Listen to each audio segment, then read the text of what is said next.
Good morning, students. Now we start our today's class in the subject of geography. And in previous classes we learned the chapter tertiary and quaternary sector. In this chapter, in previous classes, we learned the topic communications, and our next topic is telecommunication, दूरसंचार। और जो क्रांतिकारी परिवर्तन संचार में आई है, संचार व्यवस्था में आई है, यानी कम्युनिकेशन में आया है। प्रीवियस लेक्चर्स में हमने बात किया था संचार व्यवस्था की, कि संचार किसे कहते हैं, कम्युनिकेशन किसे कहते हैं। अपने थिंग्स को, आइडियाज़ को, फैक्ट्स को अलग अलग चीज़ों के माध्यम से अलग अलग जगहों पर पहुंचाने के क्रियाकलाप को हम कम्युनिकेशन कहते हैं। तो उसी क्रम में जो दूसरा टर्म है वो टेलीकम्युनिकेशन है। और साइंटिफिक रेवोल्यूशंस के बाद, यानी कि टेक्नोलॉजीज़ के आने के बाद, उपग्रह सैटेलाइट्स के आने के बाद, जो कम्युनिकेशन का मेथड्स है वो इलेक्ट्रिकल होने के बाद काफ़ी तेज़ हो गया। मैसेजेस और जो सूचनाएं हैं वो काफ़ी तेज़ एक जगह से दूसरी जगह तक पहुंचने लगी। जिसमें सबसे ज़्यादा क्रांतिकारी परिवर्तन लाया मोबाइल ने, जो कि एक ऐसा डिवाइस बना जिसके माध्यम से हम अपनी बातों को, अपने फीचर्स को, अपने उत्पाद को, अपनी भावनाओं को, फीलिंग्स को, फैक्ट्स को, आइडियाज़ को तुरंत ही बहुत दूर, नज़दीक, थोड़ी दूर, यानी कि दुनिया के हर कोने में पहुंचा सकते हैं टेलीकम्युनिकेशन के माध्यम से।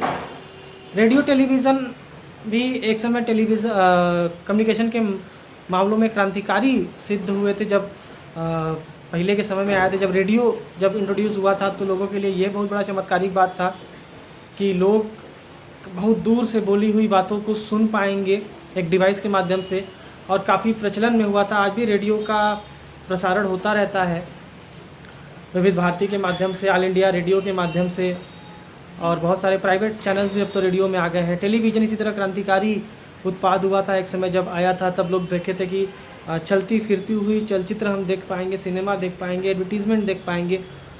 आज के डेट में टेलीविज़न के अपग्रेडेड मॉडल आ गए हैं, इंटरनेट है, कंप्यूटर है, जिसमें आप लाइव सचित्र चित्रों को देख सकते हैं, अपने उत्पाद का प्रचार कर सकते हैं, या किसी उत्पाद के बारे में जानकारियाँ ले सकते हैं। तो कुल मिलाकर के टेलीकम्युनिकेशन के बारे में हम लोगों ने जानकारी ली। ये जानकारियाँ आपके पास पहले से ही होंगी, लेकिन इसके बारे में चर्चा करना बहुत ज़रूरी था ताकि इनके मोड्स को आप जान सकें। उसके बाद जो हमारा दूसरा टॉपिक है वो सर्विसेज हैं। और सर्विसेज में देखिए अलग अलग लेवल पे सर्विसेज पाई जाती हैं। कुछ सर्विसेज जो होती हैं वो इंडस्ट्रीज चलाती हैं, कुछ सर्विसेज पर्सन्स के नीड्स को पूरा करती हैं, और कुछ सर्विसेज दोनों ज़रूरतों को पूरा करती हैं, जो जहाँ पे इंडस्ट्रीज़ भी चलती हैं और वो पर्सन्स के नीड्स को भी पूरा करती हैं। तो उसका एग्जांपल है ट्रांसपोर्ट सर्विस, जहाँ पे हम इंडस्ट्रीज़ के गुड्स को भी एक जगह से दूसरी जगह पहुँचाते हैं, और उसी क्रम में हम पर्सन्स के नीड्स को भी फुलफ़िल करते हैं, यानी कि पर्सन्स उसमें अपनी सर्विस देते हैं, उसका चार्ज लेते हैं। और सर्विस को दो पार्ट में यहाँ पे भी डिवाइड किया गया है। एक है लो ऑर्डर सर्विस और दूसरा है हाई ऑर्डर सर्विस।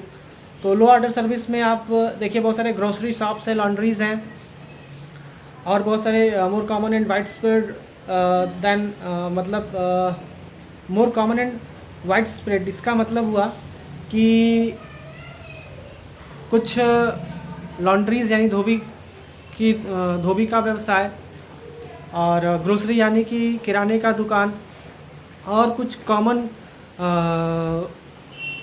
क्रियाकलाप जैसे कि नाई की दुकान को समझ लीजिए, या फिर हलवाई की दुकान को समझ लीजिए।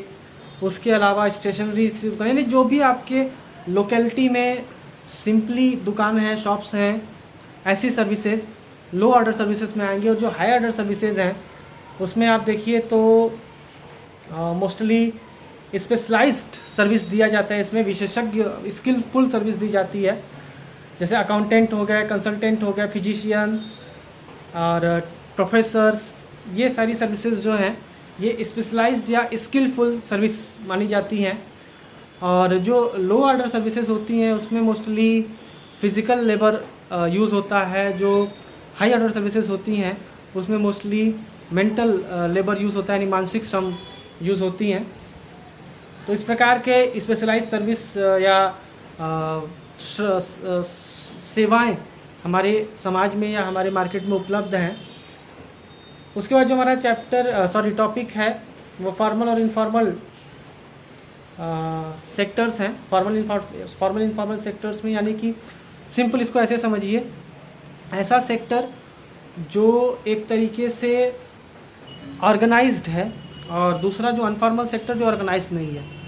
तो एक एग्जांपल की तरह समझ लेते हैं हम लोग कि ऑर्गेनाइज सेक्टर किसे कहते हैं। अब जैसे रेलवे को देख लीजिए, चाहे किसी सरकारी डिपार्टमेंट को देख लीजिए, या गैर सरकारी में वकील लोगों को देख लीजिए, टीचर्स को देखिए, डॉक्टर्स को देखिए, तो ये स्किलफुल सर्विस प्रोवाइड करवाते हैं और इनका सबका अपना एक संगठन है, ऑर्गेनाइज्ड है, ये एक तरीके से ऑर्गेनाइज्ड, तो इन्हें फॉर्मल सेक्टर कहा जाएगा। ये एक प्रेशर ग्रुप की तरह काम करते हैं, एक दबाव समूह की तरह काम करते हैं, अपने हित अहित के बारे में जानते हैं, सरकार या समाज के ऊपर दबाव बना सकते हैं। और दूसरा इनफॉर्मल सेक्टर यानी कि जो लो स्किल लो स्किल सर्विस है, नाई की दुकान, पंसारी की, किराने की दुकान, धोबी की दुकान, ये अनऑर्गेनाइज सेक्टर, चाहे वेंडर्स हैं, जो लोकल वेंडर्स हैं, चाट गुलप्पा रेहड़ी बिकने वाली चीज़ें, ये एक तरीके से अनऑर्गेनाइज सेक्टर है।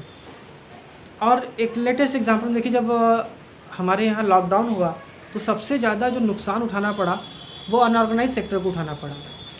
अब देखिए, जो सबसे लास्ट लेवल का व्यक्ति था, जो डेली दिहाड़ी कमाने वाला व्यक्ति था, उसके तक सरकार की सेवाएं पहुंची, जो फ्री का राशन बटा, खाने बटे, बहुत सारे स्वयंसेवी संस्थाओं के माध्यम से बटे, वो सारी चीज़ें तो उन तक पहुंची। लेकिन ये जो जो ऑर्गेनाइज सेक्टर था ऑर्गेनाइज सेक्टर तक भी सरकार के स्कीम्स पहुँचे, उन्हें भी सहायता मिली, उनके ग्रुप द्वारा सहायता दी गई। लेकिन अनऑर्गेनाइज सेक्टर यहीं पे मार खा जाता है।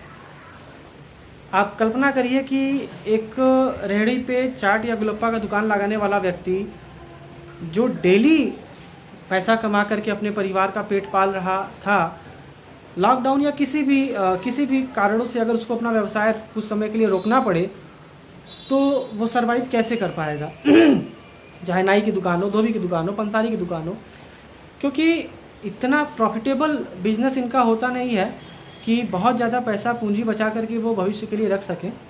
तो मैं आपको ऑर्गेनाइज्ड और अनऑर्गेनाइज्ड सेक्टर या फॉर्मल इनफॉर्मल सेक्टर के बारे में बता रहा हूँ, इनकी ज़रूरतें, इनके हित अहित के बारे में एक कॉन्सेप्ट दिया, आपको एक विज़न दिया हूँ। और मुंबई के डब्बा वालों का एग्जांपल है, जिसमें मुंबई के डब्बा वाले एक ऐसा ऑर्गेनाइजेशन है जो कि मुंबई भर में काम करने वाले लोगों के लिए टिफ़िन सर्विस देता है, और ये कम से कम 1,75,000 कंज्यूमर्स को अपनी सर्विसेज उपलब्ध करवाते हैं। अब इसके बाद देखिए, जो हमारा नेक्स्ट टॉपिक है, कौन कौन से लोग हैं जो टेरेसरी सेक्टर में वर्क कर रहे हैं या लगे हुए हैं, इसके बारे में चर्चा करेंगे। पीपल इंगेज्ड इन टेरेसरी सेक्टर। तो इसका सिंपल सा एक मेथड है कि डेवलप्ड कंट्रीज़ के यहाँ टेरेसरी सेक्टर में ज़्यादा से ज़्यादा लोग वर्क करते हैं। जैसे अमेरिका 75% लोग वहाँ पे वर्क करते हैं। और जो अंडर डेवलप्ड कंट्री होती हैं या बिल्कुल विकसित नहीं होती, अविकसित देश होते हैं, वहाँ पे ये रेशियो बिल्कुल उल्टा हो जाता है। जैसे कि आपकी किताब में ये चीज़ें दी हुई हैं कि अमेरिका में करीब 75% से ज़्यादा लोग टेरेसरी सेक्टर में वर्क करते हैं, और इसके अलावा जो लेस डेवलप्ड कंट्रीज़ है वहाँ पे 10% से भी कम लोग, यानी कि 10% से भी कम लोग टेरेसरी सेक्टर में वर्क करते हैं। और यहाँ के लोग, यानी जो अंडर डेवलप्ड हैं या लेस डेवलप्ड कंट्रीज़ हैं, यहाँ के लोग प्राइमरी और सेकेंडरी सेक्टर्स में ज़्यादा काम करते हैं। इसके पीछे का एक कारण ये भी है कि जो टेरेसरी सेक्टर होता है वो बहुत ज़्यादा एक तरीके से स्किल्स की डिमांड करता है, यानी कि सेवा देने के लिए आपको वो स्किल्स होने चाहिए। खास करके हाई ऑर्डर सेक्टर्स में अगर आप स्किलफुल होंगे, और स्किल आने के लिए आपके जो देश के इंफ्रास्ट्रक्चर्स हैं, एजुकेशन सिस्टम्स हैं, इकोनॉमिक सिस्टम्स हैं, वो मजबूत होने चाहिए, तभी वो अपनी जनता के अंदर स्किल्स वगैरह का विकास